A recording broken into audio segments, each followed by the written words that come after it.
E aí, meus amores, tudo bom? Meus filósofos, só para a gente poder fazer um apanhado do que eu falei, aliás, que eu botei os vídeos na última aula e eu prometi colocar hoje para vocês. Vamos lá.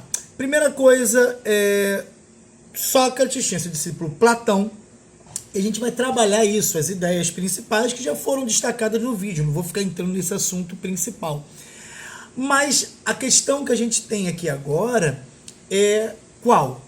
Como eu trabalho, né? E aí eu queria que vocês entendessem essa parte, que é trabalhar o chamado mundo das ideias, né? O que acontece? Aquela que eu imagino como seja para o mundo real. E aí a gente vai ver, por exemplo, um plano metafísico, que é o mundo absolutamente da ideia, da essência, daquilo que de alguma forma eu tenho como dado perfeito, tá? Que eu começo que é um mundo que eu não sinto praticamente, ele é algo daqui da criação, com minhas ideias de forma individual, e aí eu tenho que trazer ele para a ideia coletiva. E como é que eu faço isso? É o mundo que nós temos que toma forma, com sentido de forma, praticamente. Eu saio desse campo, que é o campo metafísico, não existe, o mundo das ideias, para o mundo real. E aí como é que eu faço essa concepção platônica para o cotidiano? Como é que eu vou lidar isso em sociedade, uma vez que eu tenho meus pensamentos, as minhas ideias, as minhas doutrinas pessoais dentro de uma sociedade coletiva? Então, o ato de pensar individual também pode ser transformado para a questão coletiva. O problema é, será que eu vou enquadrar os que eu penso, como eu imagino, para dentro de uma coletividade? Eu vou trazer isso para o cotidiano. Exatamente, nós vivemos cada um com um pensamento extremamente de forma individualizada, mas no final das contas a gente está o tempo todo tentando trazer isso a nível de produção coletiva, de como eu vou lidar com o outro, como eu vou conseguir contestar o outro e apresentar o que eu acredito.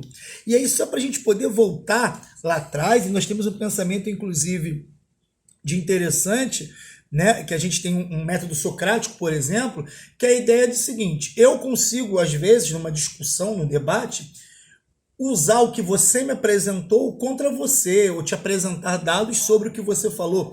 Isso leva uma questão que nós falamos de ironia. Está sendo irônico utilizando uma informação que eu tenho contra mim? Sim. E aí vai ficar um debate. Agora, a partir do momento que eu falo e você consegue entender, nós estabelecemos o que nós chamamos de maiêutica. O que é maiêutica? Eu concordo com você baseados nos dados e os fatos que você me apresenta. Então, essa questão do debate, dessa busca por uma resolução social, faz a gente ser, né? O ser humano ser um agente pensante, ser um agente do cérebro e suas conotações pensadoras. Entretanto, nós precisamos estar dentro de uma ideia de sociedade, o que vai levar a gente, por exemplo, ao conceito democrático, e aí já vem desde a Grécia Antiga. Por exemplo, os sofistas, aqueles que tinham uma retórica muito boa, apresentavam, né, a forma de ensinar, foi muito criticado, por exemplo, por alguns filósofos, inclusive por não levar essa ideia de criticidade, de falar assim: poxa, Valvan, eu não concordo com isso, poxa, Valvan, eu acredito que deveria ser de outra forma. Isso é uma contestação, isso é um debate que muito pode ir à ironia e talvez findar isso com a chamada maiêutica. Então, na verdade, eu quero que vocês entendam que esse pensamento aqui se dá na ideia da troca, na contestação e no desenvolvimento filosófico e pensante. Beleza?